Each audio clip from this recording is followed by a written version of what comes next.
Not the Chuddle. Chuddle. Surprise. I have a real soft spot for evil.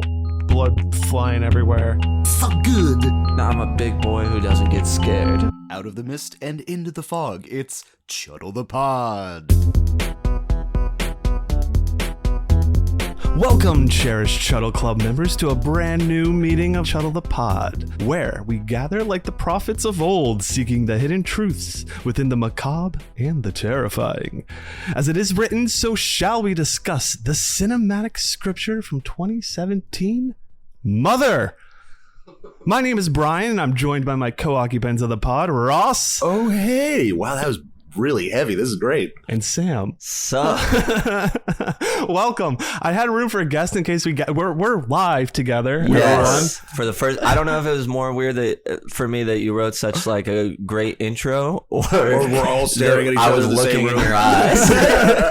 I can touch you. I'm touching you Yeah, now. this is really weird. Yeah. It's different. It's a different energy. We're having brunch with Mother. yeah. Yes. So welcome to Brunch with Mother, a very special occasion where we have all just gathered around, had some eggs and sandwiches and good stuff. We're at Spooky Empire. We're having fun there. So we've been doing this podcast about 2.5 years. Sure. This is the first time we've been all together to record an this episode. Is Sure. it weird, Sam? It's a little weird. It's a little weird, yes. It is a little weird. I think it's the eye contact. I just remembered it's going to be probably pretty interesting. We'll see how well it turns out. We're in a hotel room. We got an AC blaring because we're down in fucking Florida. So Yeah. if you hear a hum, that's what Or it any is. loud music. Or loud music or anything. Jesus Christ. Our room is on You the love outside that. of the building. We're by the Wawa, guys. Right Yeah. by the Wawa, looking at it, looking at the Wawa, and we had some loud visitors last night. Yes. On the hour, every hour. Oh, that was a fun time. A lot like the visitors in this movie. We're excited to be doing this here at Spooky Empire. We didn't nab a guest or anything special for this one, so we're just going to dip right into things here. If you didn't know, first time listening, we like to keep it spoiler free up top. We'll let you know when those spoilers are presented. And last, but certainly not least, we have to thank our wonderful coven of patrons. Shout out, your sacrifice gives us life. We thank your beautiful souls. Got bonus episodes, all sorts of good shit over there. Sam and I are starting some X-Files themed stuff, going through that. We're playing around and having a good time. Now, with all club members present and accounted for, let's open up that goo book and officially begin tonight's meeting. Give me that goo. Oh, yeah. All right, we're going to kick it off first with our goo lines, which are our log lines and tag lines for this movie. A couple's relationship is tested when uninvited guests arrive at their home, disrupting their tranquil existence. That one came from IMDb. I just grabbed it right from there, and I was like, this works. I don't need to go over to Letterboxd for this one. Yeah, Find something works more pretty well. coherent. Tagline, we only had one tagline for this one as well. Seeing is believing. Huh. Faith-based thing. Yeah. I'm not sure I get it. Welcome to Mother. All right, let's jump into who made this one. Movies made by people. People made this movie this time around. Darren Aronofsky wrote and directed this one here. Yeah. You might know him from other things. Black Swan. I don't know if you guys have Never seen saw that. Black Swan. Seen Black Requiem Swan. for a Dream. Yep. Yes. Pie. Seen those. The Fountain. If Saw you that thought one. Requiem was trippy, watch Mother. Yeah, I mean, Requiem's pretty straightforward. Yeah. compared to this. Yeah. It's more along the lines of The Fountain. Probably makes more sense. This one has heavy cast of characters, but our main ones jumping in with this. We have Jennifer Lawrence up top as a mother, Javier Bardem as him, Ed Harris as man, Michelle Pfeiffer as a woman, Brian Gleason as younger brother, and Domhnall Gleason Yeah. as the oldest son, and then we get a cacophony of people A lot of extras. We sure do. shuffling their names in. Cacophony indeed. I didn't give you who's playing them, but these are some of our list of characters. We have the cupbearer, damsel, consular, bumbler, philanderer, Ooh. fool, wanderer, idler, whisperer, adulterer, zealot, defiler, pisser, lingerer, loiterer, epicure, drunkard, devotee, herald, thief, plunderer, pilferer, whoremonger, slave driver. So these are the characters that you're getting in this movie here in one way or another. Yeah. You might be confused if you haven't watched this movie yet. But I have to watch this with subtitles again because when they're talking, it'll just be that name coming up. Right. Whoremonger says, ooh. Sometimes it's good at actually naming them if it's like Harold, because I believe that's Kristen Wiig. yes. Yeah. But sometimes it just says like witness or other things in here. But let's go over to this question real quick. It's time for the gore. Fatality. Basically, on a scale of 1 to 10, Psycho to the Sadness, how gory is this film? Consistency and intensity, 1 through 5, add that up. Intensity, I'm going to give a 5, yeah. Yeah. Definitely hits yes. it. Yeah. Yes. You'll know why once we get into the spoilers, and we'll give you some warnings and stuff in a moment. But intensity 5. Consistency is going to be a little bit lower. Low, yeah. Honestly, I had consistency at about maybe a 2, if that. I mean, like, because I feel like I want to give it a 2, but only for the thing that's intense. Right. There's a two. few. There's a couple intense moments towards the end of the movie. That's kind of this cacophony again. That's gonna be the word of the word of the day. podcast. It's like Pee-wee's Playhouse. We'll get into that. Consistency's low until you get to the end, and then I'd say it's pretty consistent. Yeah. What you're going through with there, but I think a 2 is good. 2's a good. So 5, 6, Yeah. 7. But that intensity is a 5. When it's intense, it is fucking intense. Yeah, for a movie that doesn't have much gore, giving it a 7 out of 10 says a lot. Precisely. Who is the horror for? Let's ask, who is this horror for? This question is going to ask us what subgenre it belongs into, how to watch it, and is this one for beginners? Subgenre? Well, it's Home Invasion month. We didn't mention that yet. We are finishing up Home Invasion with this one here. So you got that. It's a different type of home invasion. It's not a classic home invasion, though. It is not your classic. I would definitely invasion. classify this as a cult horror film. Yeah, sure. I mean, you could put cult. like a cult movie, Yes. not like a cult following. Not a cult. I mean, it might have About a cult. yeah. Yeah. At this point, it could have a cult following. Who knows? I mean, Yeah. it's I would say it's a art house movie. Yeah. yes. I mean, I guess technically it does have a worldwide cult following. Yeah. If you're talking, Yes, art house and non-traditional narrative story. Yes. I mean, Yeah. there's just there's something different there. So go in prepared to know those few things, and we'll surreal horror. Yes, Yeah. realism, absolutely. exactly how to watch this one. This isn't a rollicking good time. I mean, you're not gonna be like hooting and hollering and cracking jokes. I mean, you might be cracking jokes. You but might be depending on who you are. winning all Brian's money playing dice while it's on, because that's what I did last night. playing a game of Chuddle. We'll teach you all how to play Chuddle at some point. We made it up at Red Robin yesterday. I feel like there's so much going on with this movie that you mostly need to pay attention. Like, to really, really absorb it, you got to pay attention to it. So, like, in a group setting, I feel like there's going to be a lot lost. What would be fun about watching it in a group is discussing it as it's happening. Being like, oh, you see that part? That must have been If you had seen it before. If you'd seen it already, maybe. Or if one person had seen it already to kind of guide you through this. Sure. Yeah, that's actually a really good point, because we really haven't brought, like, this is a great rewatch as a group. I think as your first viewing, probably alone. Beautiful. Yeah, and how to watch, again, or we just kind of sum that up. Is it for beginners? No. No. This isn't for beginner movie watchers. No. If you just like movies, this is not a beginner movie. Okay, all right.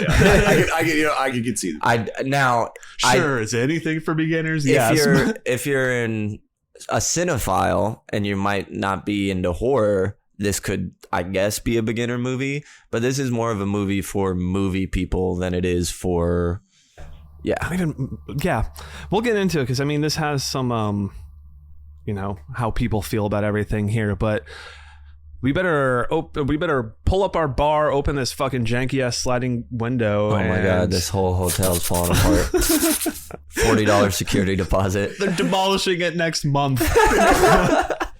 If we haven't had some of our facts. best ideas here, this is where, whatever. That's where the magic happens. It is. And So we got a fapper outside. That's the Chuddle Harbinger of Doom, look at known him. as the Mothman. We actually all see him fapping outside the window. He just left Wawa. He's got a bagel. Is that the Mothman, or is that just someone in the Wawa parking lot beating off? Jesus, it could be one of both. I mean, we ran into someone on the way in asking for a change. I ran onto someone this morning when I went there earlier too. He had like an essay handwritten out. I don't know if he was trying to give that out. I don't know what he was looking for, but manifesto. I just fucking No, it's a horror convention. He's pulling out a script. It's a script. I'm pretty good at avoiding people. Yeah. Now. Been in New York a while. Exactly. I'm from New York. Harbinger of Doom. Okay, we're gonna say it right off the bat. There's child death in this one. Yes. And it's mutilation. Very young child death. Newborn child death. Baby. Yeah. Other white meat. And there's child eating. Yeah, and there's child cannibalism. There's cannibalism. There is like, what the fuck is really intense beating scene. Yes. Like violence against women. Yes. For sure. Is it kind of a slow, consistent theme throughout this and then kind of really builds. Now, Sam, he's seen my Letterboxd score, and I'm showing some cards here. I feel all this is justified for what we are seeing in the story being told, as opposed to something like Martyrs, where I don't like. Right. This is the rare exception that scenes this intense, I feel, actually make sense for the narrative of the film versus some other ones where you see really intense shit just for the point of it being intense. Like this is right. Well, and there's a lot of people though. I have learned recently with Martyrs that a lot of people are like, "Yeah, what? Oh, you just didn't get it." And I'm like, I don't think you got it. I mean, the ending's vague, and everybody's supposed to take away their own meaning or whatever because whatever they couldn't commit to it.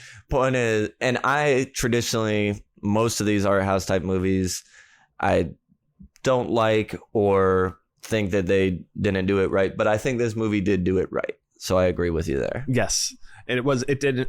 Well, we'll get into. We're just about there. So buckle up, buckaroos. It's time to cut into this movie and get into the goo because we're going straight to the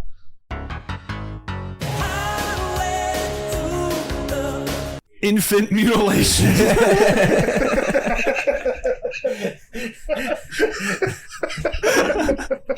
You know, Ross was waiting for a new cut, a new remix. Yeah, Jesus Christ! Yeah, this movie's got a lot. Behind the scenes, IMDb taking us there. Let's kick us off with a little bit of that. There's a decent amount for this. A lot of it is funny. Like a lot of the actors being like, I have no fucking idea what Darren Aronofsky was going with here, but I felt like it was a challenging role. Trusted him or whatever. Yeah. And so Jennifer Lawrence took a year off from making movies after working on this film, which she found very taxing. I believe it. I don't, because she's in every dead frame center of the screen almost the entire time. She's in the center stage. Everything except for there's a very beginning scene and a very end scene, and that's the only parts that she's not in. She's also barefoot throughout the entire movie. Jennifer Lawrence helped come up with this idea of her character and found it was to emphasize her connection to the house. Yeah. Nice. Golden Raspberry Awards. This one, or it was at least nominated for some. The Razzies. Yeah. Received backlash, though, as they were nominating Jennifer Lawrence for Worst Actress. What? Javier Bardem for Worst Actor. What? And Aronofsky for Worst Director. What? Yeah, even detractors who disliked the film stated that her performance was one of the film's only redeeming qualities. The performances are fucking phenomenal. Awesome. Whether you Absolutely. think however you feel about the film. Yeah. Yeah. The acting was fantastic. Sure, you could say Aronofsky worst director, though. I wouldn't give the direction. He I still feel is did what beautiful. he was trying to do. It was not like he fumbled I think it was directing. writing because you hated the idea or something. I think it's an undeserved Razzie because it's like if you don't All like three the of them. content of the movie, it's different than like it was It shot being beautifully, bad. it was acted well. You just didn't like the movie itself, Right. you know? It's not like it's The Room. Right. Jennifer Lawrence said on the Howard Stern show that she tends to fall in love with guys she makes movies with. If you didn't know, she was in a relationship. She developed a relationship with Javier. Aronofsky Oh. during this film. Oh, and wow. I did probably not a little know. bit after. He's 20 years older than her. She stated, "You're set up to fall in love with each other. And that doesn't just include directors or actors. Same thing goes for, like the fucking camera guys. I'm looking everywhere. Yes, if you're falling in love, you're falling in love. Just be professional about it." Wow. Wow. Falling in love on set. Yeah. Jennifer Lawrence got so much into her character that during the climactic scenes, she started hyperventilating and even cracked a rib. Oh my goodness. She cracked her own I don't know at what What point. a horrible actress. Right. Aronofsky said the exclamation point in the title is a reference to the last 30 minutes of the film. Oh, interesting. I don't know if it's a joking like aside that he made or anything like that, but it's I thought it was an ode to Panic at the Disco. It was too. See, I always have in my head when I see the title of this, just Norman Bates screaming, "Mother!" Oh, sure. So I just have that explanation, but like just someone screaming "Mother." I thought it was going to be a musical. Oh, sure. Oh, that would emphasize it for sure. Aronofsky wrote the first draft of the script in just 5 days. I thought you were going to say 7, I thought 6, and he rested on the 7th. day. Right. It was one of those things I think I read more into that is like, it just came to him. He just fucking put it out there. He spends a lot more time on all his other scripts. This was like the quickest one that he's ever done or anything like that. Interesting, because it seems heavy. Probably one of the most complex. Sure. There is a lot of symbolism, metaphor, a lot going on into it. Prior to the start of principal photography, the cast rehearsed for 3 months in a warehouse, during which Aronofsky was able to get a sense of the movement, camera movements, and learn from that. And that allowed them to just, figure shit out so that once they were filming, because once it's going, you got, stuff, it's so surreal and kind of changes unexpectedly. It's really got to be so well choreographed out. And there's so many tracking shots following Jennifer Lawrence that like arranging everything must have been quite the task. This one I found interesting because Jennifer Lawrence stated it, and I was curious how she felt about this. She spent years taking on emotionally dense, mature roles while steadfastly avoiding films that rely on sexuality and nudity. But that changed when she was filming the scene in which her sweater is ripped off by rabid fans who descend on her home. This is a scene in which she's getting viciously beat. Yeah. She said Aronofsky showed me the footage, which revealed her bra underneath. I'm like, well, that's not violating enough. So I took my bra off. So that was kind of a moment for me. I was like, my boob's out. My boob's out. I'm on set. But up until that point, I'd never really done anything that sexual. Doing that helped her decide that she was ready to be filmed total nude scenes in her next film, Red Sparrow, in 2018. But that was her idea to be like nude in Red Sparrow. Yeah, I just saw her in a movie where she was naked fighting on a beach. It was hilarious. Well, thank you, Mother. I did not notice her breast pop out, probably because it was not, given the situation, it was not something I was interested in. But it is a really interesting way of getting, as being an actor, getting into being comfortable with nude scenes, because it is the opposite of that scene is the opposite of sexual. Absolutely. You know what I mean? Yeah. So like, and I think it makes the point where she goes, this is not violating it, because like having her with her shirt ripped open, getting beat like that is way more of a gut punch than probably initially what what the first shot was like. I'm actually going to go ahead and say it doesn't matter if she had her bra or boob out, because I was like, either way. No, I mean, good for her. I'd say it does go to when it's her, you're committing to the character. You're thinking she should be thinking about those things. I'm just saying, as an audience member, it's not like some people are. Sure. I mean, certainly at this point too, though, Jennifer Lawrence. I mean, I don't know if she's been like, a sex symbol by any means, but she's an attractive woman that has done like a lot. Lady. She's been Katniss Everdeen at this point. She's done a lot of stuff. So I'm sure there were people there that are like, just boob. I wonder what 14-year-old Brian would have thought about seeing it. It'd be interesting in a pre-world where like. Yeah, that seems like, in that world where boobs weren't so readily available. Totally. Yeah. But anytime you saw one, it was just like, it would be one of those things where you would wondering what it felt like. There's this movie that has Jennifer Lawrence's breasts in it, but it comes at a cost. I think it'd be very confusing. That'd be talk about weird sexual awakening film. Yeah. Oh my god! Oh no! That'd be a worrying ride on. All right, Jennifer Lawrence also got a chance to reprise her skills with. Just found this as funny as hell. She got to reprise her chance to use her skills with the mop and bucket, having been in the adventure of the former in the 2015 film Joy, which she goes on to become a wealthy entrepreneur. Joy is about Joy. Starts with a M. She was the inventor of the fucking Easy Mop, Squeegee Mop, something like that. That's sold on the Home Shopping Network a shit ton. I used to work at the Home Shopping Network, so one of my first gigs when I lived in New York was working with the Home Shopping Network that worked on that went to the premiere for Joy. So I saw Jennifer Lawrence and Bradley Cooper and who fucking mean mugged me. I'll remember his name. Willem Dafoe. No, old grumpy man. Meet the Fockers, dude. Robert De Niro. De Niro? Yeah. Nice. Yeah. He gave you the stank eye? Probably. I mean, I was taking pictures. It looks like he's giving me a stank eye. I don't know if he's actually looking at me or whatnot. Jennifer Lawrence is fucking radiant in person. Like, that was cool. Bradley Cooper was just fucking Bradley Cooper. But what's funny is I've never been that wild about Jennifer Lawrence. She's always just kind of been around, and recently, since I watched that movie where she was really funny in it, and now this, I'm like more of a fan. I've always gotten that energy from her, from interviews and stuff. She's seemed, I don't know, down to earth and cool type of thing.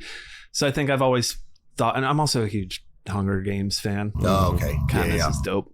So I mean, that's our fucking IMDb behind the scenes. Obviously, we got more to throw in once we start discussing everything.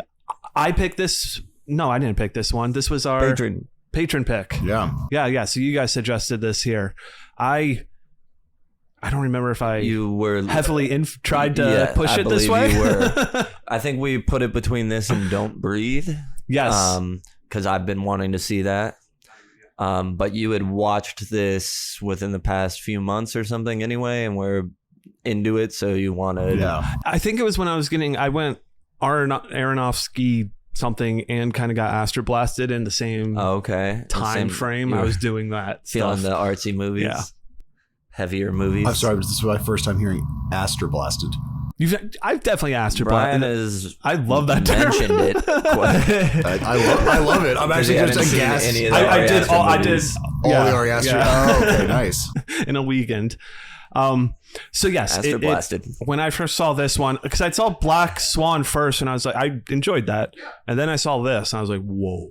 And I grew up in a Catholic household, so I understood what was going on. But then this movie kind of, I don't know, subsequent watches have kind of totally.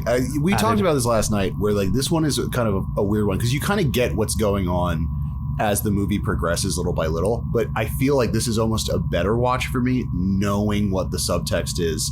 And then like it's weird, like I got more out of the rewatch out of this, which heavily affected my score versus the initial viewing of this.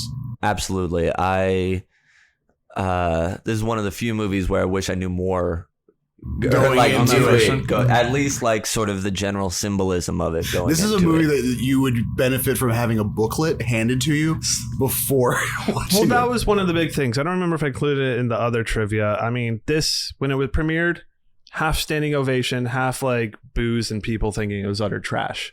Yeah. So it's gotten that sort of reception. I forget what its current score sits at on like IMDb or Letterboxd or anything, but I think overall it's gotten a good enough score at this point. I think this is a good point to let's just fucking get into this movie and start discussing here. I think this one's going to be pretty loose. I mean, this is also the first movie where we also were able to all sit down and watch it together. Yeah. So, and this came at a weird time, you know, we're traveling beforehand. My notes are not I don't have notes when it comes to walking through the movie here. Yeah. But it's pretty much, we set up with this first shot. It's with a different actress. It's not Jennifer Lawrence yet. This is the one of the few scenes where she's not in it, and she looks beaten up in like a fiery, like inferno-y type area. It's super close, tight shot of her face. Yep. Like a single tear comes from her eye. And that's how we kind of like. I do really appreciate the concept of every time the cycle repeats itself, it's a new iteration of Mother Earth or like Mother. Like it's not just because I feel like it would be a completely different scenario if it was her repeat. Like it would would almost feel like hell. You know what I mean? Like her repeating it. Well, that's one of the big things that you just kind of mentioned there is that this cycle of birth and rebirth here. Yeah. So we don't know that at this point of what really is going on. We just kind of see this scene and that fades out to white, and we get Javier Bardem taking this sort of glass crystal type thing, placing it upon a pedestal, and like magic crystals, this burnt down country farmhouse type of thing just starts like not being burnt, materializing, healing itself essentially, and going all to our first shot of Mother, Jennifer Lawrence, Mother, waking up in bed and kind of like rolling over, looking for, you know, where's baby? Yeah. Baby. Where's Javier? Javier. But I also God? but I also do really like the fact, because if this is a continuous cycle, her first word being baby could completely mean not him, but mother. So the symbolism and the everything that's going on here. Mother is Mother Earth. Javier Bardem is God. And it is the whole story. They're a married couple in a farmhouse. Yes. And at first you're like, okay, I get what they're trying to do here, but I'm still like, are we living in a real world type of thing?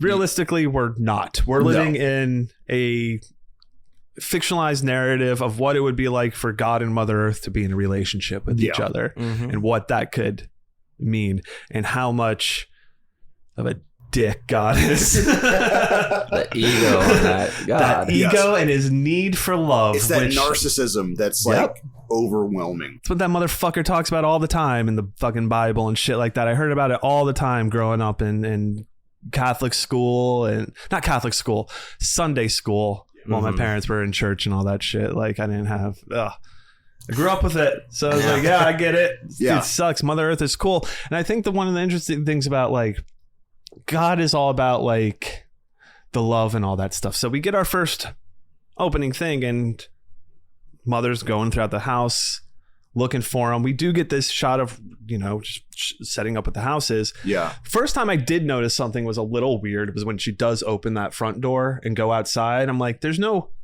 driveway. There's no driveway. Walkway to the house. It's just isolated in this circle. Field and trees. Exactly. Yeah. And the big thing that's interesting here. So then she meets up with God, and they start just meeting up with God, having a chat, hanging out. Everything's kind of good at first. I mean, we get this whole scene of... He's a writer, and he was out walking to get in his head because he needs to write his next book. He's working on his next great thing. Yeah. Now, this is... So, we go on later to get a lot of, like, what is his next great novel, and what has he worked on so far? And I feel like a little bit muddied within Old Testament, New Testament type stuff, and what means what, and when is happening, and everything. Totally. What he's inspired by, but... Ultimately, I think at this point he's created the universe and Earth. Yeah, well, so to me, like the house is Earth, and I guess the rest of it would be the universe. Mm-hmm. And as the mother character, Mother Earth, to me, she acts just like a shepherd, trying to. Because the other thing is, if this is all new, he manifested most of the house except left little bits for her to like still work on. Probably for like a sense of purpose, I guess. But she can connect to the house too, because it's happening right here. She like puts a smear of gray on it, steps back, looks at it, then like steps up to it, presses her hand on it. Yeah. And it's almost like the heartbeat of the house. Yeah, to kind of see what it wants. And then she mixes in a little color and puts another streak. And then yellow is a consistent theme in the character too. Because she goes on and adds this kind of like dry pigment to her mix, turns it yellow, and starts painting everything yellow. When there's a lot of moments where she starts getting more increasingly stressed and pressured throughout. And when we see those moments, there's these very beautiful visual kind of, I guess, things going on with the house at moments where like she'll get kind of like stressed out, and like it'll start almost like shaking and start to burn in certain areas like it had before. Also, we get a lot of hints of especially with her close-up of her eyes, very Requiem, as in like not like a huge close shot of the pupil, but like you get to see like her eye contact and like her pupils dilate and stuff like that as she's interacting with the house. And she when she has these moments, she takes like a yellow medicine that brings her back. And each one of these moments comes after an intrusion and usually some sort of disrespect as well.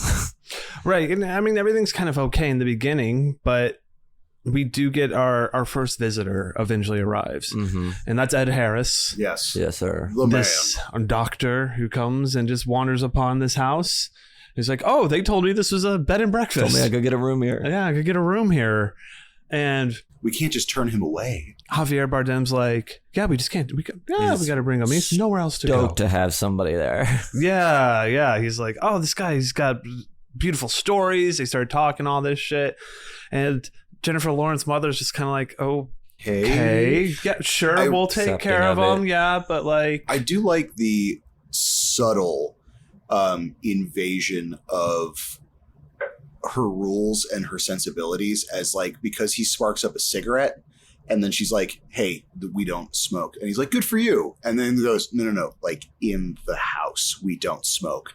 And then like, it's these small breaking of the house rules and her things by most of the visitors. And as it accelerates throughout the movie, but this is like the first nod of it, of them like listening to her minimally. And then she turns away and then legitimately he just keeps on doing it.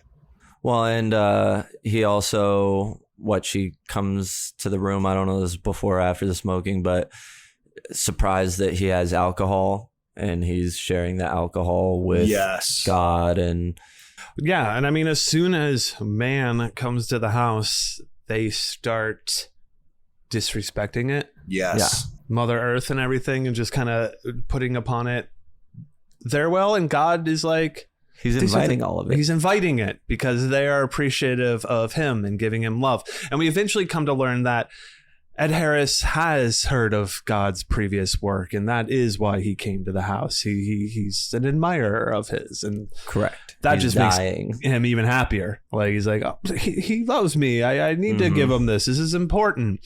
And there's all these moments. Then again, of Jennifer Lawrence kind of like mother being upset, going to get this tincture of hers, this yellow tincture, which I don't know exactly what that means. My thought was that it was her somehow grounding herself to the house still, the yellow, I don't know, aspect to it. Yeah, I thought it was like, it sounds weird, but more like nature's regenerative powers.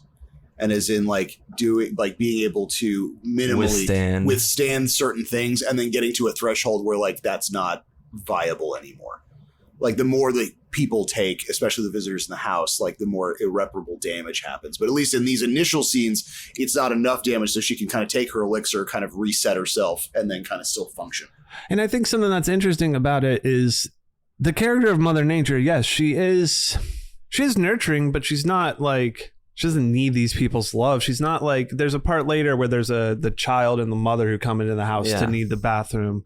She's like, you need to get out of my house. But then she's like, oh, your kid, he pissed. Like, okay, I'll take care of him. But you need to leave. Yes. It's like, it makes me think of that old adage also too, you know, Mother Nature's a bitch type of thing. But it's like, no, she's very caring. This is her home, her earth, and she's welcome, I guess, to work in kind of synergy with people. But when people come in and just fucking wreck it. I think it's like a respect in, respect out type thing. At first, she's being kind of respectful of things just because of the situation. Like, but the more she's respectful almost the entire time. It's insane how much she tolerates. Yes. Yeah. Well, and isn't that Earth? But she's serving a lot of the time. You know, she's making them breakfast. She's helping them out. She's taking them places, showing them where the laundry is. Do it like it's all sort of in servitude. Everything her character does. I feel that just plays again to what Earth is. We take and take and take from it. There's a moment where we get to the much bigger invasion of the house. Oh yeah. I think they're just destroying the house and ripping off stuff. And she's like, why are you doing this? And he's like, to prove that we were here. Yes. Yeah. We're here. I want a piece of that. Just made me think of how, you know, like we blow up mountains to make presidents on them, like Mount Rushmore type of shit. And that's what's going on here. And there's another. We're going to be all over the place, I think, with this one, just because thoughts fly from it. There's a moment in that scene, too, that I noticed in the background that there's these two people that are just like in the bathroom painting the walls yellow. Like they just reminded me of people that, like, yes, while there is like all this crazy destruction going on in the world, there are still people out there that are just trying to, you know, fix Mother Earth's home too and do their best as well. But the majority is the cacophony of it. I will say, though, Mother Nature is violent and unpredictable. Truly, and they completely avoid that for the most part. We just kind of get like humans destroying the planet in the end. But I mean, Chuddle the Pod. Sorry, we've been yelling at people when they cross our house. We did our house, the back of our room here. We just yell "Chuddle the Pod" at them. This is our Earth. Want to bring you guys into that world. But so he is invited, stays the night. Jennifer Lawrence is like, why'd you do that? He's a stranger. He's like, oh, he's a good guy. He's a place to stay. Yeah. Whatever. It's dying. Next day, there's another knock at the door. Yes, and we get this moment before Right Hand too, where he's throwing up in the bathroom, feeling all sick, wrenching himself. God's there with him. Mother comes in, and we see this kind of like on his back, this wound. Yeah, symbolizing taking his rib out. Because then the next day we get this knock on the door, and it's his wife. It's the man's wife. It was Michelle Pfeiffer. Yeah, Michelle Pfeiffer comes in. And she said something, one of her quotes was like, I didn't understand the character, really, what was going on in here, but I found it to be a fun challenge to do or something like that as well. Yeah, she and Ed Harris are Adam and Eve, and now this is like the garden, and they're the only two people.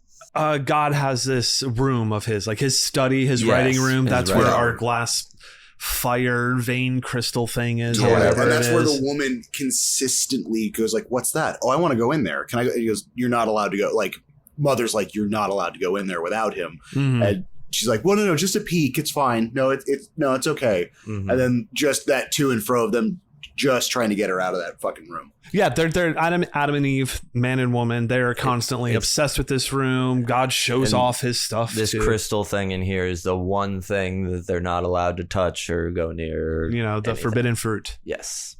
And well, lo and behold, that does happen. Ultimately, we do get there. But there's, again, this small kind of intrusion of the house. The man and woman. They're both invited to stay as long as they like. And she's like, what the fuck are you talking about? Talking to me? Like, are you kidding me? I do really like the dialogue between mother and woman in the basement, kind of just talking about like having children, because they kind of talk about like her recoiling and him saying he really wants children, but he's not affectionate towards her at all. Right. So like, she does want children. He seems to not, but also not lies, but like kind of. We think he does, because he does say that he does. Yeah. He's like, oh yeah, I want kids. And she looks like strangely at him. Because like, really? What we find out is she does want kids, but he can't even fuck her. Unromantic with her. Yes. Yeah. And all she wants is him to love her. Yeah. And all he wants, and that's never enough. Her love is never enough. That's ultimately what we get to. And the Eve character is like a lush as well. She's always drinking. And I mean, that I don't think she's all drinking while they're Adam and Eve in a sense, but this plays to the Eve character in the Bible and everything. Eve is who tempts Adam and all that stuff. Yeah. She's the one that I guess leads them into the room where the glass crystal part, whatever it is, gets destroyed and everything, which I found to be an interesting scene too. Once we get there, is when God is in that room. Everyone's freaking out. Oh my God, I'm sorry. We'll find you a brand new one, we'll replace it and all that stuff. And then God just like, I think there is something done to his voice where he's just like, he silences them. He's like quiet, like as like the voice of God type of thing. Yes, and everyone does just stops quiet there. So I think that's like that's the first. What I don't know. That feels like a real power. Yes, like he's kind of flexing his power, bigger than everyone else. It really starts. It kind of really starts showing, especially with the introduction of like him and her into the house, where he's feeding off of their admiration, but he's not reciprocating it. As in, like, he's doing things to appease them, and he does things to kind of appease Mother. But it's, I don't know. You get this thing where like he needs that affection, but he can't reflect that. Like he's more of like he needs it, but he can't really give it. I don't think he can give it back to Mother. I think he gives something back to the people because they just love. He gives them something. Who knows if it's real? Well, he's giving them attention because they're giving him attention and the word, and that's what he wants. Mother gives him attention, but he doesn't want that love. Totally. I think it's through his words and stuff, because like when that group kind of comes up and where he's getting all the photographs and stuff, it's like, wow, when I read that, it was like you wrote that for me. So I think people I did. Well, yeah, and I mean that's when you look at the Bible and how that's open to interpretation so many ways. Some people feel it's so personal passages they relate to and all this stuff in so many different ways. It felt like it was written for me type of stuff. And that's what really comes into play once we get into him I don't know, clearing his writer's block. Yes. Which is what eventually happens after we get our whole Adam and Eve situation. And Jennifer Lawrence kind of blows up about Adam, mother, about the whole not fucking me type of thing. But that, which is so that's after the Cain and Abel. Yeah, that comes in a little bit here. What I do find kind of interesting though is that like she goes like, get out of here, and they go like, just this is an accident, we're sorry. Yeah. And then instead of leaving the house, they just go into another room, like they're And exiled. start like fucking. Yeah, like they're banging. Yeah, they don't care. And there's another scene where mother goes to kick him out, and Michelle Pfeiffer They're opens still the here. door. What? She's like, they're still here. And when she opens the door, she's wearing like a green leafy type bra, which is supposed to represent Adam and Eve, but the leaf, like the covering of their them being covered with the leaves, and all that kind of stuff after they've been kicked out of Eden and all that. Again, more just of that little bit of symbolism that you can pick up or not pick up. It would look like nothing. Yeah. Otherwise. And honestly, same thing with the brothers when they show up to the house, because like it's all under the auspice of. Are we gonna talk about the thing? Were you gonna finish what you were saying? Oh yeah. No, sorry. We're also playing the movie in the background, and the thing popped out of the toilet. So I was like, oh, maybe we should talk about that first. No, I think it is kind of funny though, because it's having the when the brothers show up, the younger brother and the older brother, is that it's all under the auspice of like the father is dying, and then in his will he's put everything into a trust, but the oldest brother is cut out. No, he's not cut out. They basically say he has to manage his money. Whereas like I have to get it approved by my family, but my family doesn't like me. So this is a terrible situation. Like I want to be in control of my own fund. Like it's all plausible real life drama shit. Yes. Which is kind of buffers the fact of like, okay, now we're watching literally the story of Cain and Abel. Well, the whole movie, the relationship with this guy and the wife bringing, at least everything at this point, is done to be grounded before it goes fucking completely off the rails. Yes. So yeah, the story of Cain and Abel, and then they ultimately get in a fight. Brother kills brother, and this whole scene too is like there's this cacophony of chaos in which the brothers attack each other. One of them gets their fucking head bashed in, starts bleeding out everywhere, and then they rush him off to the hospital. It's also nuts that the murder weapon was the fucking, because after God, whatever, basically closes off his study, he snaps the doorknob off of the door, and that doorknob is the murder weapon that kills the younger brother, because that's what he grabs out of just like impulse and just bashes his skull in with.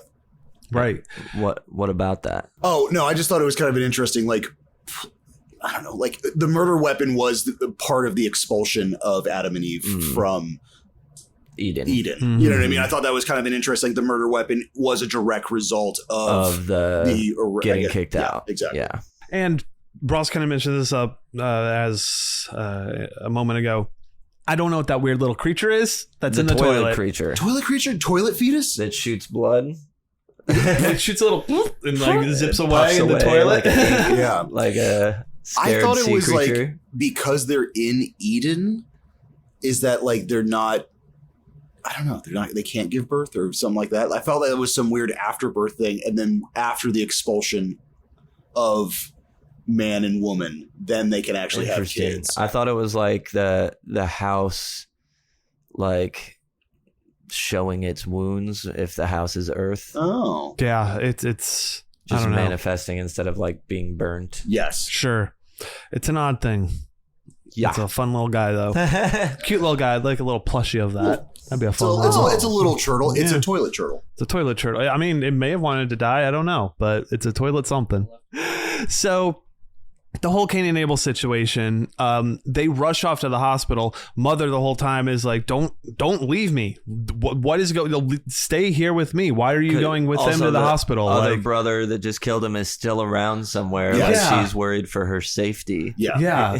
Don't leave me. He's like, oh, I gotta take them. I gotta go with them. Like he's insistent upon. Also, this. a surreal moment where like they all run out of the fucking house. There's no car, no road, and Jennifer Lawrence is following them, and then we get the shot from behind her, and then they've just gone. Like they're not running into the woods. They literally just de-manifest. Yeah, they're pretty much. It's like who knows where they are, and then it's Didn't even think her about it. going through the house at this point, fucking cleaning up the blood, just being like, Locking the doors. So and, and this is where the blood stain on the floor won't come up, and she kind of pokes at it, and it just like alien blood drips down into the basement over that. It's amazing how corrosive it is, and it's like it turns everything into like it's almost not acid. It turns everything into almost like clay. Like it just like she's able to scrape no matter what it is, metal, wood. Like she chunks into it, and it just dissipates and like just falls apart. It's like it's rotting. Yeah, in a certain way. Yeah.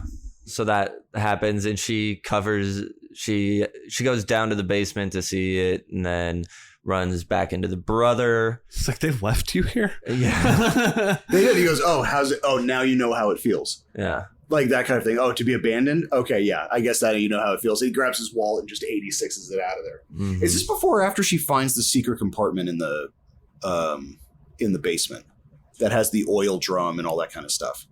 That happens when the blood falls down. Okay. Yeah.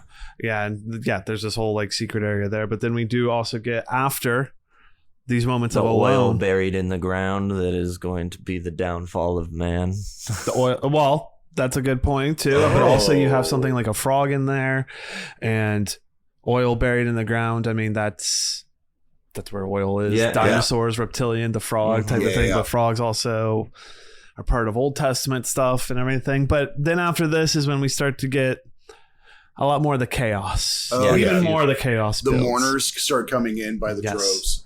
There's this They're having the wake immediately at their house. Yes. Yeah. Time is interesting. I like in this movie, you're not sure how time progresses. It just does. Things happen quickly, but seemingly within minutes or seconds, you're into something different. Not sure really how much time has passed, but it's pretty quick that these mourners in the wake and all the people start kind of coming into the house, and mother's like, showing up. what the fuck is going on? And God's like, they need this. Come on. They need somewhere to gather and celebrate life. And I do like that there's every person that comes into this house is treating mother differently, as in some are indifferent, don't even recognize her, walk right by her. And then other ones will walk up and give her a kiss on the cheek and give her a hug. And like some embrace nature, some don't. It's just some want to fuck it. Yeah, no, a lot of the dudes are just kind of like, just the way they just like look at her up and down. Yeah. Like they're just like, Earth Mother is something here to This be. is where we get I'm guessing maybe it's the defiler, the really gross guy who's like, defiler or adulterer. come on, or baby, let's it go is. for a walk. Like, Yeah. no, he's like, well, you can get to know me. Come on. And she's like, don't touch me. There's this whole other thing Yeah. too with like her sink that hasn't been like properly braced. Yes. yet. Yeah. And the So people sitting on it, and then she turns keeps around, asking their him to back get sitting them on it. off. Yeah. Yeah. Mm-hmm. And then they start jumping up and down on it kind of And, with their like, butts. They're like, it's totally fine. It's like in mocking her. Yeah. Mm-hmm. See, it's okay. And they're like, there's a whole scene where like they ask God to say something nice about the brother. He gives this whole fucking thing about like, oh, you hear yourself crying. That's his voice right now. That's humanity. That's, blah, blah, blah. It's love. It's all this good stuff. And then they ask mother to do something, and she's like, I'm sorry. You lost your child. Like, But then she gets distracted immediately and goes after the distraction. I forget what it is. what I it guess was it's precisely. Well, I mean, it's happening, but that because then she goes away and runs into Michelle Pfeiffer again after whatever she does.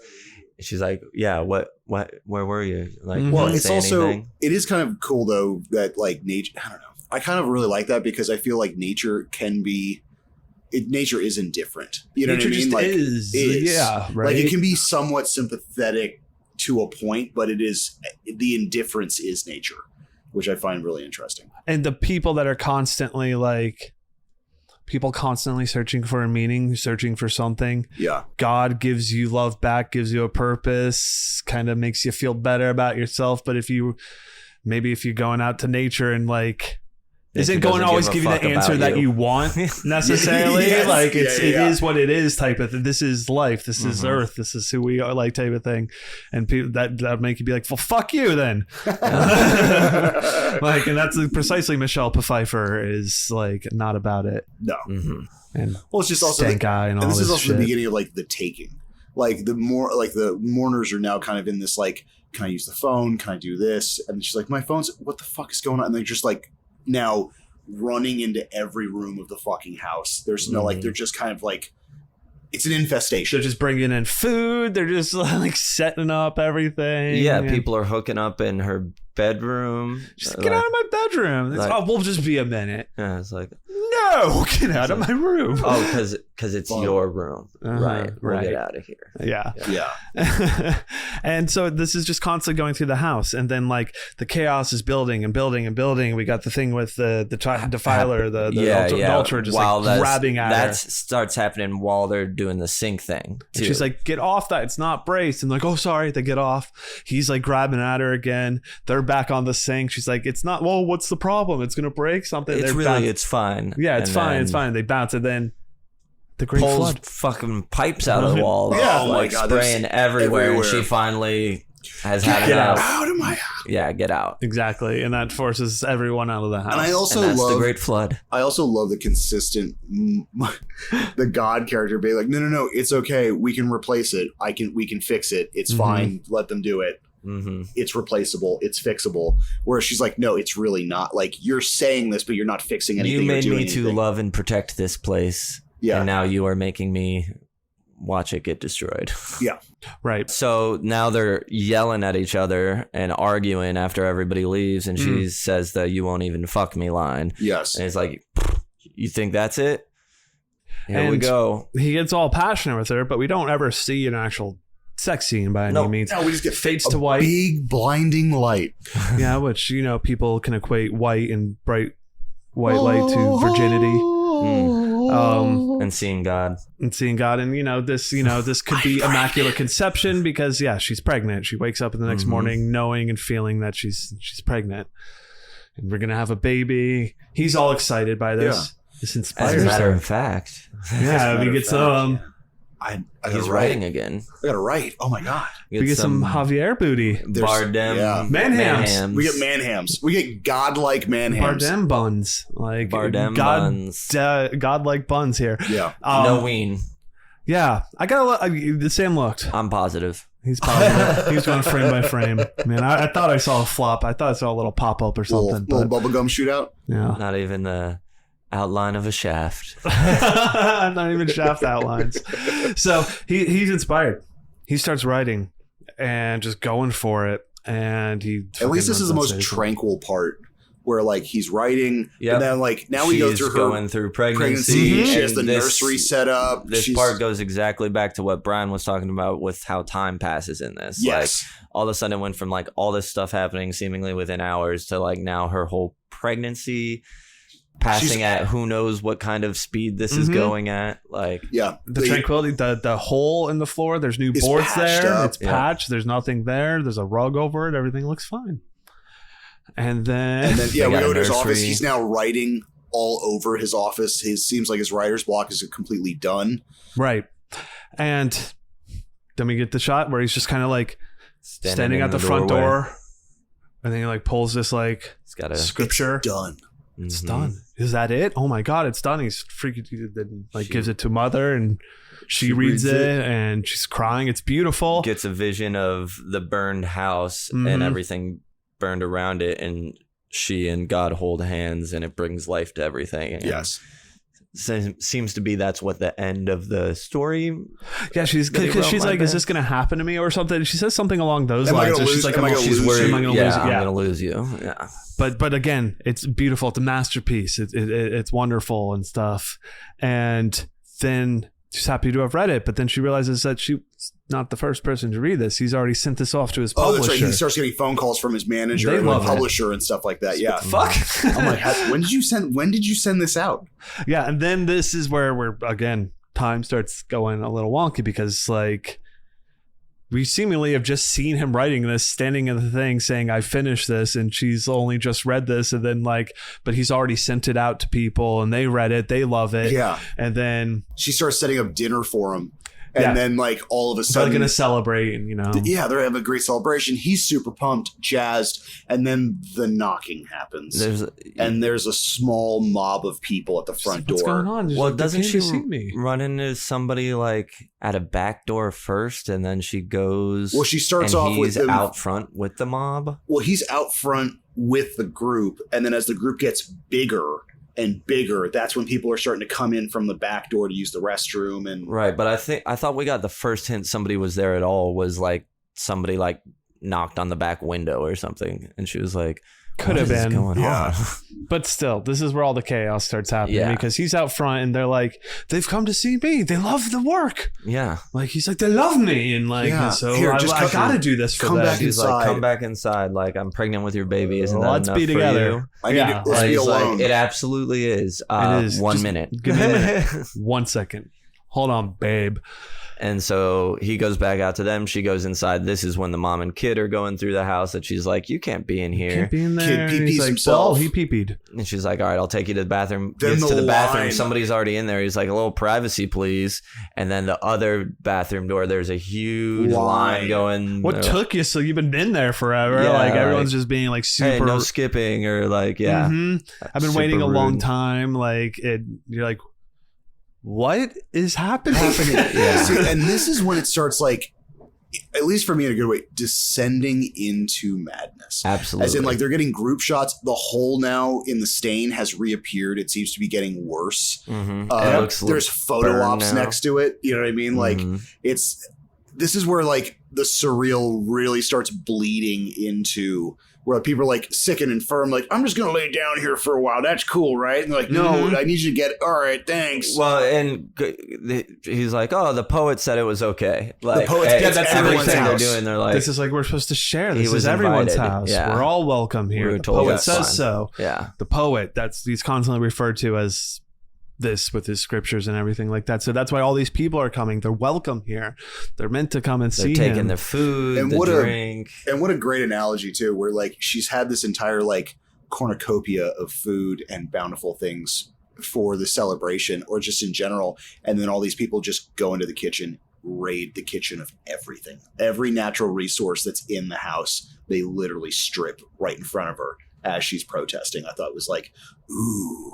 And then they Who's it literally for? All start for her. stripping the walls. They're, pulling from the earth, taking out fucking copper pipes and like just anything they can and just get like their moving in hands here. on. This is where we get like his manager. Publicist, which is the Herald. Yes. And Kristen Wiig. Kristen who- Wiig. She has a very small part, but I think she does a great job. No, she's awesome in it. This is her. I don't think she's died since. This is like her only on-screen death. Yeah. Like, Oh. she fucking gets exploded. Oh my God, yeah. there's. I mean, later it's coming up pretty quickly here because all this is like I said, like we said, it's just Nothing coming up very so fast. quickly. This really does go from like 0 to 60 because when very quickly. she comes in, she's like, "We brought over the second printing. Everything's doing great." Like, and like what 5 minutes before that, he had just finished writing it. Like, type of thing. Now it's second printing. They're signing things. He's like schmoozing with people. But I do really like the Autographs, no pictures. Yeah, Yeah. I wonder how much the autographs were. For Did you now. take a selfie at the table? Yeah.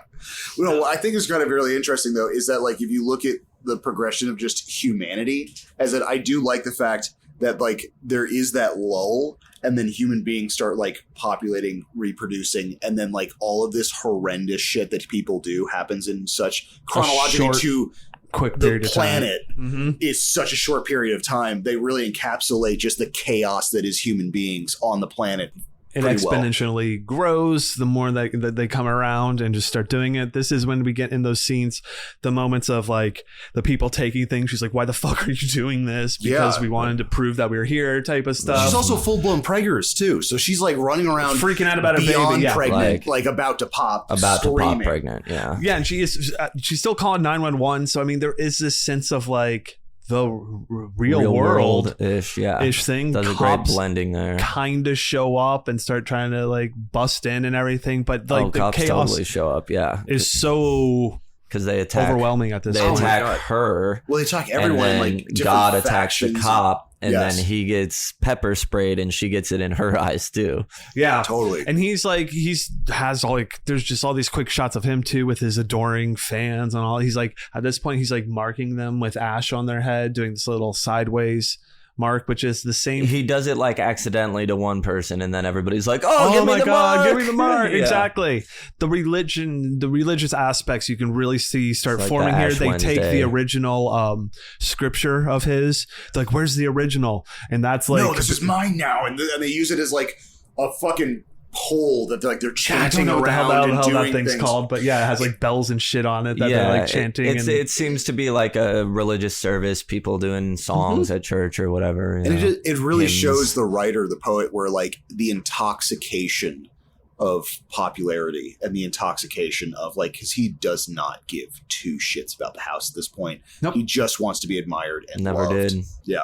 Yeah, and like he's still like, if she comes up, he's like, "Oh, my love, my inspiration, I love you, I love you, I love you." Isn't this wonderful? Yeah. She's like, no, this is a nightmare. Also, the shot of her looking out the window with like All the flashlights flashlights coming into the coming. field is a very like pit of your stomach dread. Absolutely. It's so good because and then this is really that exclamation point that he's talking about, and really hammering in like the horrors of humanity at this point, because as she's working the way through the house, we get like this shot like all of a sudden she's just like in this room where like there's all these women caged up. Yeah. Oh, And like women human behind, sex like- traffickers. It's like and human there's- trafficking. We have like it seems like with cops and other factions of these followers, there's like fights between like it almost looks like literal like Roman battlefields and like well, it's like riot police versus rioters. rioters, the Molotov cocktails getting thrown at each other. Yeah. And there's factions. SWAT team comes in. I like the factions of the different followers. So like there's the zealots that are up top versus the other followers that are at the bottom. They're contending with each other over the fucking God's love. Like and it's all done within this house. And there's like It feels so grand within this small space. Yeah, absolutely. Because like certain rooms, you're like, how could this room even Exist. be doing this? But you know, it kind of all works still. But she does pass somebody who's, I guess, supposed to be like a priest who's now putting the marks, the forehead marks Yes. on people who are lining up. Yes. people are now it's like half of the house is a word is fucking yours. rave. Yeah. It's just this consistent cacophony of madness. I also do like how it descends into madness where like the Wiggs character, the Herald, like at a certain point is executing. Yeah, what do you think people. that's about? How did she get to that point? Because then she's also about to execute Mother, and I don't understand that. I think it's the like at a certain point the denouncement of God. Bastardization of the religion. Exactly, stuff. where it's like, oh my God, or it's just the realization that because of God's allowance of all these things, it caused so much chaos and destruction She's that a like I mother feel as like a martyr. I understand Mother the martyr. killing in the name Killing of in the God name of? for the people on the ground. I just don't understand why she made the turn on Mother, I guess. Yeah, it's so hard to say, but she's so, different at that point. The last we saw her, she was like, where have you been hiding? Hey, it's great to see you. it's great to see you and everything. And then we just watch her as 3 people are lined up each side. She has a gun in each hand and just walks and just shoots them all in the head. It's fucking brutal as shit. And then she wants to go and kill Mother, but then this explosion comes through and fucking blasts her away. Blast her. We're almost leading up to the point where she gets like God and Mother escape into his study The and zealots barricade or actually something. are able to grab them up from the first floor to the second floor. No, sorry, the third floor, right? Because it's the fucking study. Because it's basically his sanctum sanctorum is that he basically rips apart, and that's where she gets Or like birth in. the pure Eden is kind Right. of that room. Did we have the part because there's the part with the cop who gets his fucking jaw blown that's the fuck off. When we get the he's trying to SWAT help. team coming, Yeah. and one of these SWAT guys is actually like, "Oh, a pregnant woman. Let me take care of you. Let's try and Right. get you out of here." I think that goes to, again, there's few people in the world that like recognize that we can't just like completely fuck over Mother and need to do a few things. There's people that were painting the fucking bathroom like And doing the stuff or whatever. But What a beautifully grotesque analogy of like a drop in the chaos bucket. where you have these like glimmering hopes of humanity completely drowned by the fucking chaos. Gets and wiped out quickly too. very quick. Yeah. His head gets blown the fuck up. Jaw gets blown off. It's a full prosthetic replica of the riot police's head was created for the scene where his jaw is blown off by a shotgun as he's trying to help her. Ugh. So I mean that'd be a cool replica prosthetic to have. Yeah. Oh, and here isn't the beating? It comes up after After the baby. birthing, yeah. Oh, okay, after the birth. okay. So hey Once guys, they're in Eden, she's giving birth at this point. let's talk about this baby. It's happening. She's giving birth.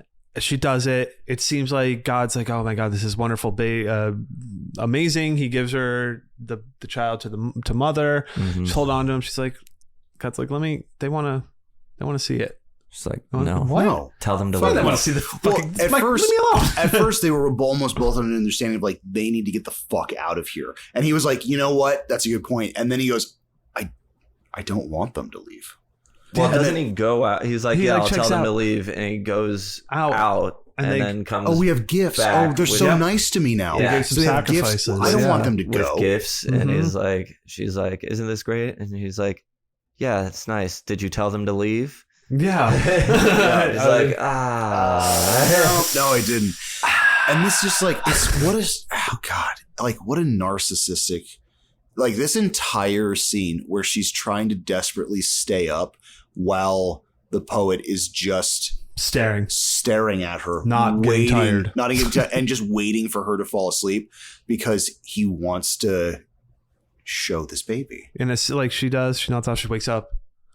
And he's just like still staring at her, not unwavering. And then she falls asleep again. Goes to day and goes back to night, I think. Yeah. It's supposed Oh, to be there's like a the whole bunch representation of like days go by. Well, Seemingly, again, the passage of time is so wild to try to figure out that fucking. Sorry if the audio sucks. I am not turning off the fucking AC No. here in No. Florida during this bullshit, but we'll deal with it. The moment that she closes her eyes finally and kind of like nods off for a second and then wakes up again and the baby's gone and he's already fucking taking it out, showing it. You just see him walking away. You see the back of him as she's desperately trying to reach him. This entire scene, I was just like, oh, fuck. And then when he turns around and he doesn't have the baby and the baby's now being carried off by the mob, it was like, oh, fuck. Oh, The baby's goddamn it. crowd surfing Oh, fuck. at Oh, this my point. fucking God. Oh, fuck. Oh, Jesus. Oh, no. The next Literally. snap during the crowd surfing Well, that's what does it. is It's rough. Okay, Because so you see that they're like they're holding the baby up. It's crowd surfing along, and then it's getting rougher, and it starts the getting, baby's getting more getting chaotic jostled, and and, like, jostled it's getting around. shaken. It's pissing everywhere. Yes. The baby pees all over everyone and everything, and it's like fucking terrified, obviously. Yeah. And then Screaming and crying, and then The it next turns, snap. and like that next snap was, oh my. this is a fun Oh, my IMDb poet. behind the scenes. Well, fun. I think the last interesting. sentence in it is the fun part. A combination of a real baby and 4 animatronic babies were used to create Mother's Baby. A real one for her to hold, and the animatronic ones were used for the climactic scene where the crowd of people hold and start passing the baby around right before its next snaps, which obviously couldn't be done with a real baby. I mean, it could, but we're talking about a very different things movie. going Yeah, on here. yeah. Probably wouldn't watch this movie. If So that. this is insane because this happens and then like the baby's still being carried off. You're like, Still being where passed around. the fuck is it? What's going While on she's here? desperately screaming at this crowd. Yeah, and oof, it And then like it's almost like a mockery where like she gets to the altar, she sees the zealot, and he goes, no, it's okay. He's not really dead because you can hear the sound of his voice, and he's now saying that? an abridged version Right. of what the poet had said during the younger brother's funeral, which is like she knows, and she's like, what the fuck? Then we get the cannibalism scene. yeah.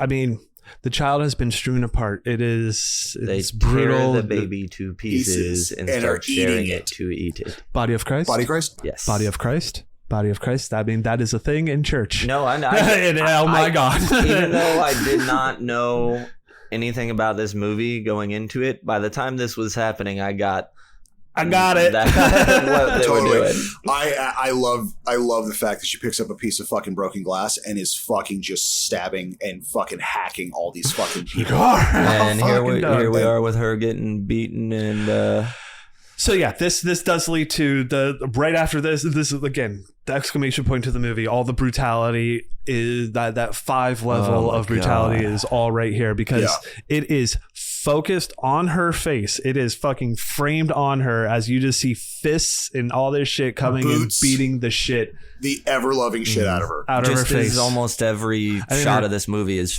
centered on her, and even when you're watching other action, it's just over her shoulder. Yep. She is There. the center of everything.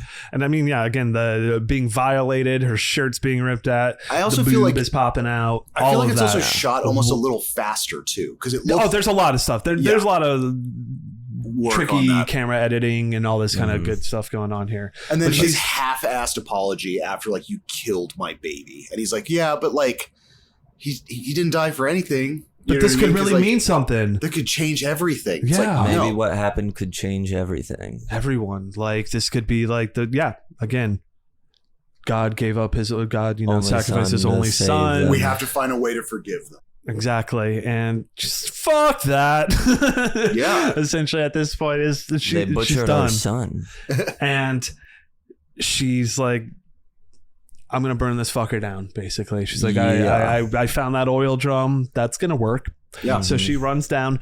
We get this whole thing because Ed Harris's character, man, had this lighter as well that she He had brought knocked fire. away so that he couldn't smoke in the house. And apparently on that lighter, there's a Some sort of crest or something. wind it looks horn, a symbol believed to represent the cooperation between nature's eternal laws working in effect in accordance with each other. It has symbolism again, Yeah, like sure, even with on And that, it's fire. a very ancient old symbol too, as well. And so that's what she uses to when she goes down. I also do love that scene when she does have enough The and raw the fucking power. Where she the house splits. splits the apart. house dies basically, and then her, which is kind of, I really like the fact that she does have power. She just doesn't either know how to use it, or it's like in a point of pure rage. It only happens in a certain moment. I mean, like it happens when it gets to a breaking point of sorts. I mean, that's when you think of things like what is a hurricane and all that stuff. I mean, that's Mother Nature trying to fucking cool itself down. It's like all these things. So it's, I don't know, her trying to repair shit, but repair shit is at this point is we got to get rid of the fucking problem, which is everything. And that takes her downstairs to the fucking oil drum, which she fucking cracks open with the wrench or whatever and lights everything up. Yeah, she's standing there ready to catch on fire in the pool of oil, and he's like, no, don't do it. No, don't do it. And I do like, though, she's like, fuck it, I'm going to do it. And this brings us back to what looked like the shot from the beginning of this different person doing the same thing. I do like when everything explodes, he just kind of stands there. Yeah. Like he doesn't flinch or anything with it. It just happens. Because it's an explosion engulfs the place. All the people that didn't get their way out die. House, Yeah, the whole everything's fucking house blows up. toast. And then he takes her kind of But then burnt, it shows him beaten and he's body. I also like untouched. that now she realizes, like, what are you? I am I, which is part of that is said in scripture. God says that as well. And then even at the very end, he needs one more thing from her, and she's just like, take it. Yeah. Like, about my your fucking love. heart. It's all, yeah. And All he's always needed. he takes out her heart, which turns into which is our crystal thing, Yeah. places that back on the altar, and we start the process over again. And we wake up with a new person, a new mother. Who looks very similar to Jennifer Lawrence. Like God's slight got a type. alterations. Yes, he He's does. definitely got a type. I also, it's what, and also like to me, the most horrific thing is like the definition of insanity is doing the same thing over and over and over again, expecting different results. And then just having this is like, People say that. That's not a real definition of insanity. well, But I hear what you're saying. the Your saying, point. yeah. Which is why I asked the question about, so has he written the second book now in this new version when it gets restarted, or is he really restarting everything from the same point I would every say time, restart or is he everything- making some progression with each reboot? I don't know. Because otherwise, what is the fucking point? If he's a narcissist, I think he then it's is, just- and I think he is trying to do the same thing over and trying to do it his way and still receive his love, and that's his ego always gets in the way. So, like, I think, but he could receive his love and just bring back a lady who's down to have people in the house and party. Like, I think that's the internal conflict of nature, as in, like, because he creates man depletes all resources. but and doesn't things. he create nature too? yes, but then maybe two things in and of itself can't exist within each other, even though God, again, yeah, exactly. God is a fucking problem character because it's like, can't he fucking do anything? He created the devil. Why is the devil a problem? Yeah, sure. Like, Well, and one of the things we talked about was her, that we haven't talked about is like misogyny in the movie, because again, she is placated and serving the whole time and just Yes. trying to make him happy, and he is using her up for everything she's got and all that stuff. all that stuff. All that jazz. Very, But I mean- he is all the bad things about man and I mean, that's all. Yeah, She's the all Bible's the- full of that kind of shit. good things about women. Yeah. quote I unquote. mean, yeah, if you talk to certain kickers of football teams, they'll tell you. Oh, yeah. Good job graduating college, but I hope you'd rather be a stay-at-home mom. But you'd probably rather be a mom, right? Like, come on, find your true calling or He whatever. watched this movie 3 times and then He was got the wrong message. He's Got like, the wrong- I fucking love the part where they're just beating the shit out of fucking Christ. So that ends our movie, and we go into our credits and everything here. Someone pointed out too, once we get into our credits, it's rolling through, but there's like all these swishes of more writings going on, and it's supposed to just, God's always creating, he's always doing, he's still even within, it's over in credits, he's just trying to figure something out. I did not. Someone said watch the something stupid like credits. that. I do I like, just haven't I know it's like way back in, but when he starts writing again, I do like Nature's His butt. thing where she's like, her one-liner, she goes, okay, well, you do that and I'll just prepare for the apocalypse. Yeah, Yep. that she says is like a throwaway line because she like, we're having a kid. Haha. Mm-hmm. Yeah. And well, needless to say, that does Again, happen. Great with the double meanings. So that's it. Do you guys have any final thoughts? This is a movie that is good for discussion. It's like that. It's a better movie to know what you're getting into Yeah. and then talk about it after than it is like, hey, I'm gonna watch a movie. Yeah. I mean, is it horror? I mean, there's horrific things that happen in it, but I would classify it as a horror film. I think there's enough traumatic, weird, I think because of how surreal it is, Mhm. makes it this fever dream of just like horrific shit happening, and Right. you're just bearing witness to this entire catastrophe. Sure. I concur. And with that, I think we should head over into our crematorium of questions. Hey guys, we're back in our crematorium of questions here. First one, would we survive? The rapture, shuttle bus the shuttle crashes bus at God's God's house. place, and we God. get invited to stay. We come inside and this is going on. I'd be like, I'm out of here. But see, this is the problem. Once you get in, because all right, so many people get into the house, right? Mhm. I rarely see people, like, I don't think I've seen a single person leave the house, shy of like the flood and things like that, where they kind of like run out. Didn't we see some people getting out the door during the explosion? That I don't remember, no. Yeah, I feel like once we're there, it's like Hotel California. Like we're glued to the scene. We're going to be. Well, the other thing is, though, they don't really address non-believers. Right. It's Because, like, if I was there, I'd be like, as a non-believer, I feel like I wouldn't be in God's house. I guess technically you have You no just be the choice or something. you're on Earth. This is it's a But I wouldn't be participating with all the stuff happening. I don't know. Maybe there's a corner of people that are like, I maybe think this you would whole thing's be bullshit. just in the bathroom painting the walls, being like, Mother Earth, man, that's what I believe in. Sure. I'm Yeah, just right. keeping my fucking place clean here and making it look Totally. decent type of Totally. stuff. I think that's what that could be saying. So would we survive? I mean, ultimately, no. Yeah, because when no. the world's fucked, we're all fucked, right? Mhm. Yeah, But I think we're not fucking Mother over.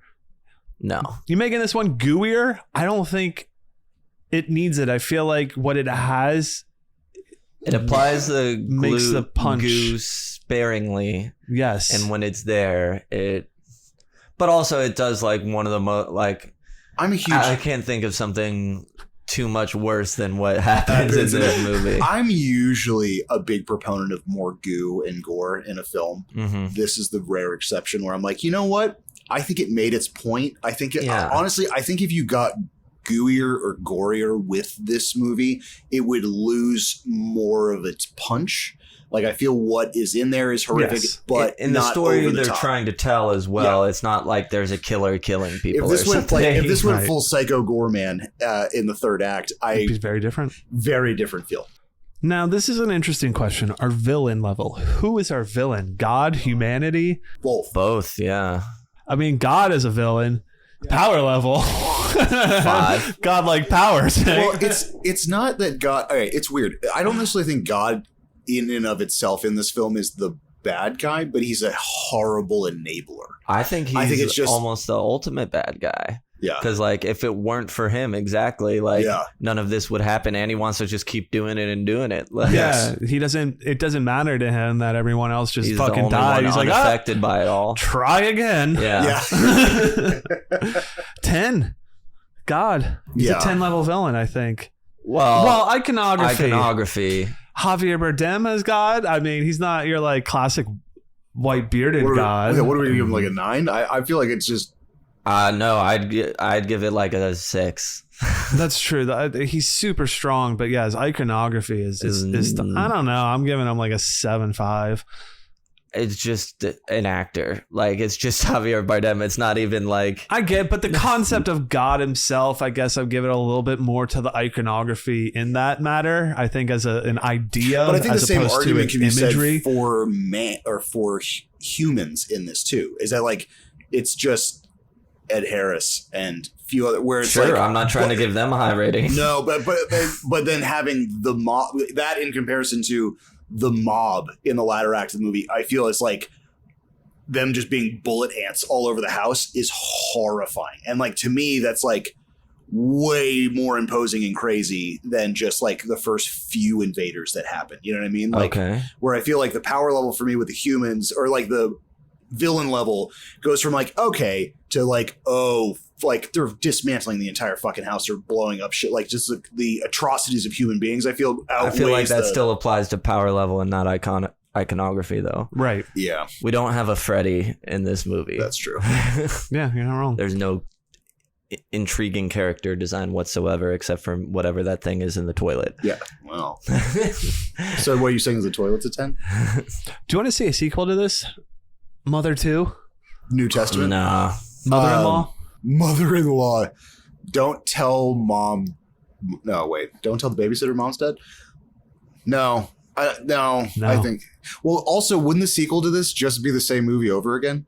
I mean, it could be. Or maybe they could do it with a different religion, not a Christian god.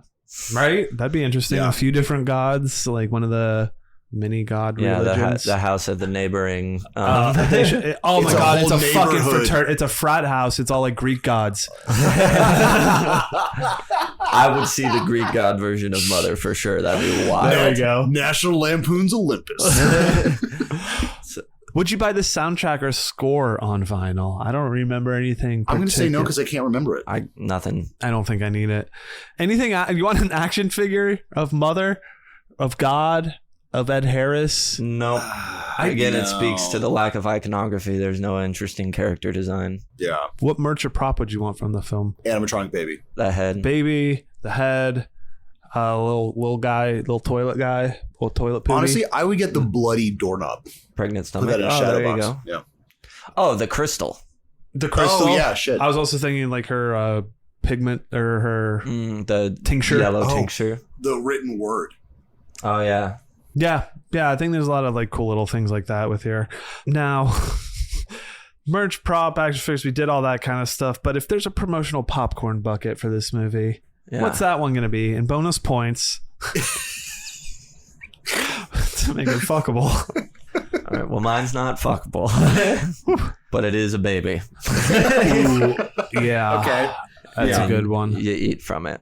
You eat from the baby. You don't peel it apart in any way, but it's somehow a baby-shaped popcorn bucket. Mine- So you're still eating the body of Christ in a way. Mine would be a replica. Popcorn of Christ. Popcorn of Christ. Okay, I can dig that. Pop Christ. Pop Christ. Pop Christ.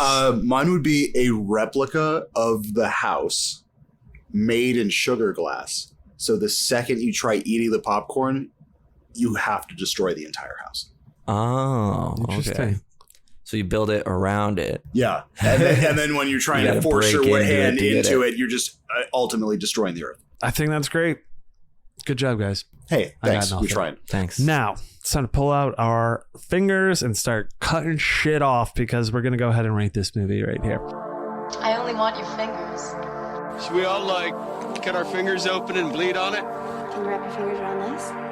I'll take a Voorhees burger and a side of Jason's fingers. Show them. And on this show, we like to use our subjective rating scale of 0 to 5 fingers, each cutting off a finger to add to that score. Higher score or more fingers, better, higher score. You know the deal. I'll start us off. My score is probably not going to be too surprising. It has not changed. Engaging is a 1.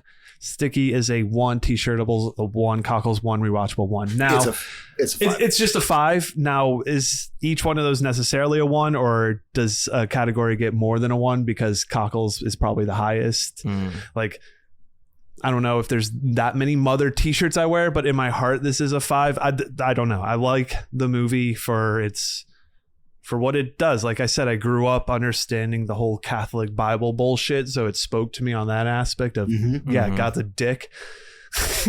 And that resonated with me, and just for that reason I really enjoyed it, and I think it personally deserves a 5. Now, is it a 5 movie? That's who knows, but for me it is. I'm very curious as to both of you here. I'm going to go to Ross first, and then we'll do Sam next. All right, so engaging does get a 1 for me. I was thoroughly engaged, even on my first viewing where I was confused as shit at what the fuck was going on with everything. I think because I was confused, it locks you into being, to me, it locked me into being more engaged on what was going on, which leads right into Sticky, because Sticky's going to get a 1 as well, because there are some, for sure, sticky scenes in this that this is one of those weird ones where, like, my initial rating for this was way lower the first time I watched it versus my rewatch of this. Agreed. Sure. So I'm basing this off of my rewatch for the pod, not my initial gut reaction. Yeah, to, I mean, usually you've watched these movies multiple times. You're Totally. rating it on your overall experience. Totally. Yeah. Well, no, I mean, sometimes I'll just do a 1 and done. You know what I mean? But I think with Mother, if I had done that, my score would be astronomically lower than what obviously watching. But maybe not, though, if you had been told what you were getting into. Because I think the big thing, whether it's a rewatch or a first watch, is knowing kind of some of the symbolism and metaphors ahead of time. T-shirtable is going to, this is where it goes. T-shirtable is going to get a 0.25. I don't, Sure. It's just, I don't know if there's anything in this movie that I would wear on a shirt or if I'd want to wear a Mother shirt. As much as I enjoyed certain aspects of this. Going into Cockles is gonna, I'm gonna average it out. I think I'm gonna say 0.75 for Cockles. Because the more I watch this and the more Easter eggs and the more analogies that I'm finding in it, the more it is in flaring those cockles. Sure. And then watchable, rewatchable. I think we're going to be doing, I think I'm going to do a 0.5 because I really do enjoy this movie. You have to fucking be in a mood to watch Mother. This isn't a this isn't like a, hey, hang out, feel good. Cleaning the living room, I'll put on Mother. Yeah. Teach their own. Yeah. Right. These ratings are subjective. 100%. I mean, hey, you might like cleaning up the house to Mother, you know what I mean? But for me, it's specifically in a mood, I have to figure out, I don't know. To me, I don't know the next time I'd actually watch this unless it was prompted by someone else. Yes. But it's good enough that I probably would revisit it at a certain point. So 0.5. All right, Sammy Poo. All right. So engaging. I'm actually going 0.75, and that's because on my second watch, even though I was more engaged most of the time. Actually, the third act, when the chaos really starts, I found myself not paying so much attention. It just kind of loses me. Whereas like because beforehand, it is slower pace, so things are coming at you a little slower. Maybe it's because so much is coming at me so fast, and I'm trying to like take each one in and figure out what it means, that then I'm kind of lost in the flurry. But I just was not totally sold. Sticky, I'll give it a 0.75 because I think there's only certain things I'm going to remember about it, but it has that good rattle around in your head, think about it factor. So that bumps it up a little bit. I'm definitely going to forget good swaths of this movie, but there are some things that will be burned in my brain forever. T-shirtable, 0. I would never, you could get a really cool mother shirt and give it to me and I would not wear it. What's the next one? Cockles. I'll go 0.5 for now, because the first watch, when I didn't know any of this stuff, I was like, it didn't work my cockles at all. But then the second watch, which I was not looking forward to after my first watch either, brought it up. I was shocked at how much I was enjoying it. I think, again, because of having that understanding now of what I was going into. So I'll just split that down the middle. And rewatchable/watchable. I texted the boys about this one. I was like, maybe we could just change it to watchable, like worth a watch. You can also rewatch it with that, because even though I think it's interesting, unless it was a specific setting where we're like, hey, we're going to watch this and sit down and talk about it. That's the only reason I'd watch it. I would never choose just to go exploring in the mother world again. So that could put it between a 0.25 and a 5. I'll do 0.25, and we'll see how I feel about it over time when re-ratings get to us. So that does it with us. What does the club have to say? That is a great question. We got 2 full club answers on this one. Our witchy brethren says, okay, here it is. Mother, engaging 1. I'm as engaged into this as him is engaged in his fans. Sticky, 0.5. Not a lot sticks to me besides the sink that's not fastened to the wall. T-shirtable, 0. There's nothing I'd care for much for a t-shirt for this. Cockles, 1. I was on the edge of my seat for quite a while, got off, then got back into it. Rewatchable, 0.5. I was so lost, I'm sure I'll be lost in rewatches, but oh well. Chuddleman, I give you a 3 out of 5 scuffle of J-Law's feet. Travis, feel free to correct me, but I throw wet laundry at the screen. And then T-Boo himself, Travis, Max L. Boone, the Witch Doctor of Doom. Engaging, 1. It was between this and the Tom Cruise cocaine movie, so kind of a no-brainer. I was already a big fan of Darren Aronofsky, and the little bit of hype I saw going in was this movie was a dark, twisted ride from start to finish. I was locked in and invested. Sticky, 1. I remember so many scenes, the imagery, rustic feel of the home, and the works taking place there within, and that finale, all brilliant. T-shirtable, 1. Definitely could make a few shirts. There's already some but awesome abstract and or religious themed artwork out there that would fit nicely on a shirt. Cockles, 1. From the art house vibe to the creation myth subtext, it's a little cosmic house on the prairie. I'm milked. Rewatchable, 1. I've seen it 5 or 6 times and would love to watch it again. 5 out of 5, aka it's a 10. I'm throwing half-eaten limbs of a newborn deity baby at the screen for the midnight showing. There you go. Ooh. Thank you guys for chiming in with that. Please still let us know what you all have to say. Jump into the Discord for that, or socials. How does this compare with our score on everything else? So it came in for us with a 3.6, putting it right below things like Jason X, The Editor, Final Destination, Tokyo Gore Police, which came in at a 3.7, right above Rec 2, Bird with the Crystal Plumage, Classic Horror Story, The Beyond at 3.5. So sitting in some pretty good company, right up in a top tier region as well. So definitely. It's probably going to go up because I didn't realize my total score was 225, and that doesn't feel right. 225? That's too low. 225? Well, we got our re-ratings. Yeah. That's where we'll End of figure the it out year. a little bit more. And thus concludes this gathering of the Chuddle the Pod Movie Club for this morning.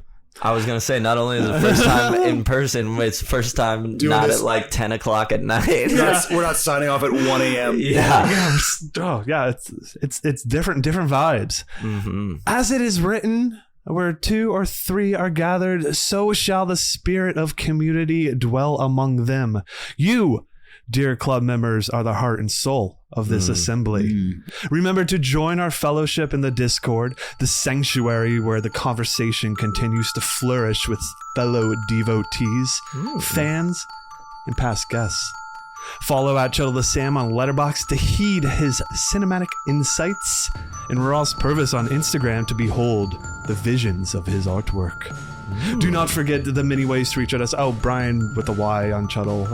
Chuddle the Brian with a Y on Letterboxd as well. I gotta hire this guy.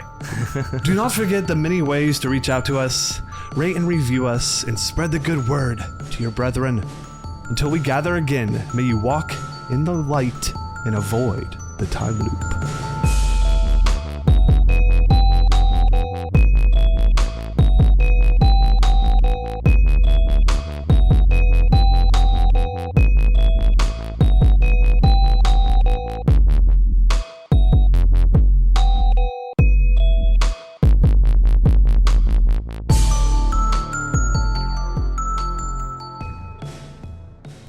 Wow.